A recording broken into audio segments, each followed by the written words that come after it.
It's your boy ConcertViz34, and today's topic is about the issues I have with Record Store Day. Today is April 22nd, 2017.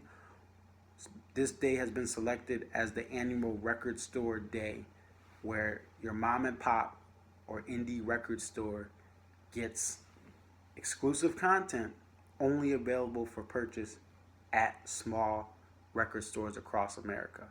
The concept is great.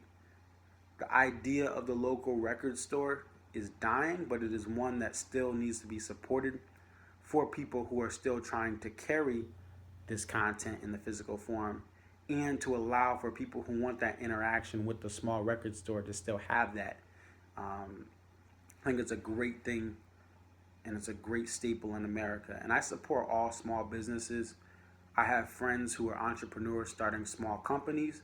I have friends who have worked in their family small business, and I respect what it takes. I've heard stories, I've experienced being at a small business after hours of friends, and understanding what it takes to run that even after the door is closed. So I respect and I support small businesses.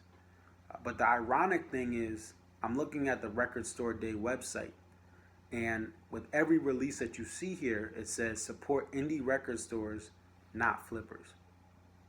This would be so much easier if labels, management for bands, people who have the trust for the music of a Prince or a David Bowie would actually allow for more copies to be pressed on vinyl for their fans.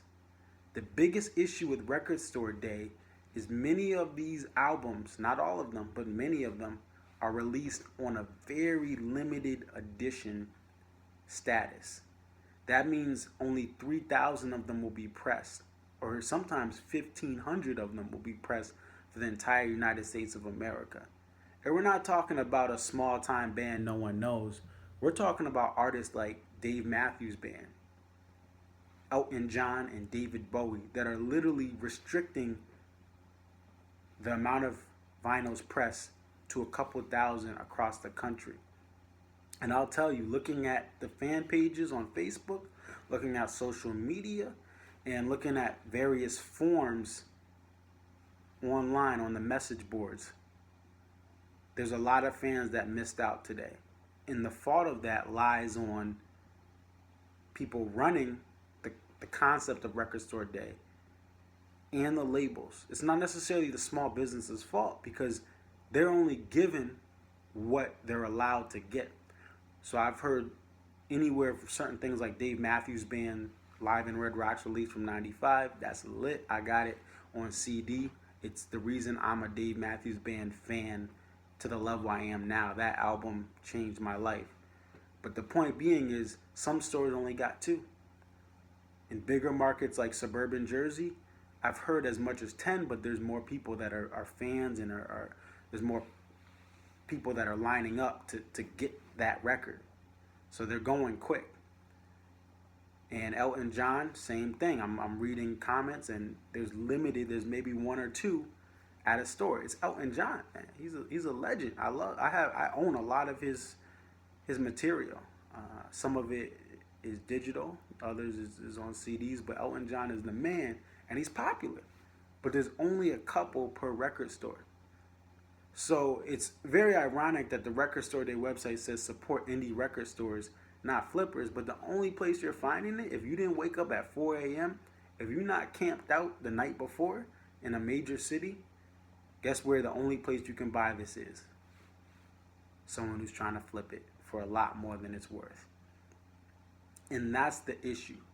Now, how this can be fixed? Just allowing people to pre-order at their local store, again, creating more interaction with the record store, or allowing them to go onto a website, right, like the Elton John's official site or Dave Matthews Band official site, and be able to say, hey, I want to reserve this Live in Red Rocks '95 for Dave Matthews Band. Here's the local store I can pick it up at. I only can pick it up here. I can't get it on Amazon. I can't get it at Best Buy. You then ship that to a verified indie record store, and guess what?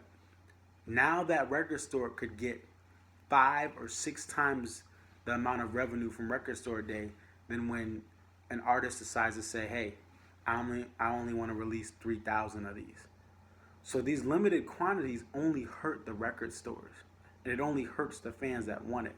But to me, I don't care as much about the fans that maybe have to miss out or not get this as much as I care about the whole concept of supporting a small record store, an indie record store that's not part of a big chain, and that's the biggest loser. Look, life goes on. If I don't get this record, if I don't get tickets to a concert, my life goes on.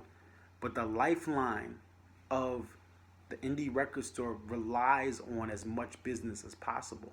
A couple sales or a couple more albums could be the difference between keeping it open even longer, hiring another employee. And that's vital to this whole idea of Record Store Day. Creating a day where you can have more people get out to a store instead of buying it online. So that's my 2 cents. Again, I just think this is extremely flawed for those who decide to release limited quantities of things on vinyl today.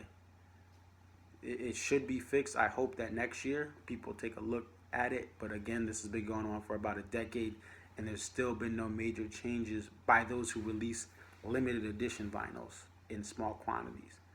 But I think it could be fixed. From everyone to Miley Cyrus, who has one of her albums, I just looked it up, on vinyl, to Dave Matthews Band, to Elton John, to David Bowie, rest in peace.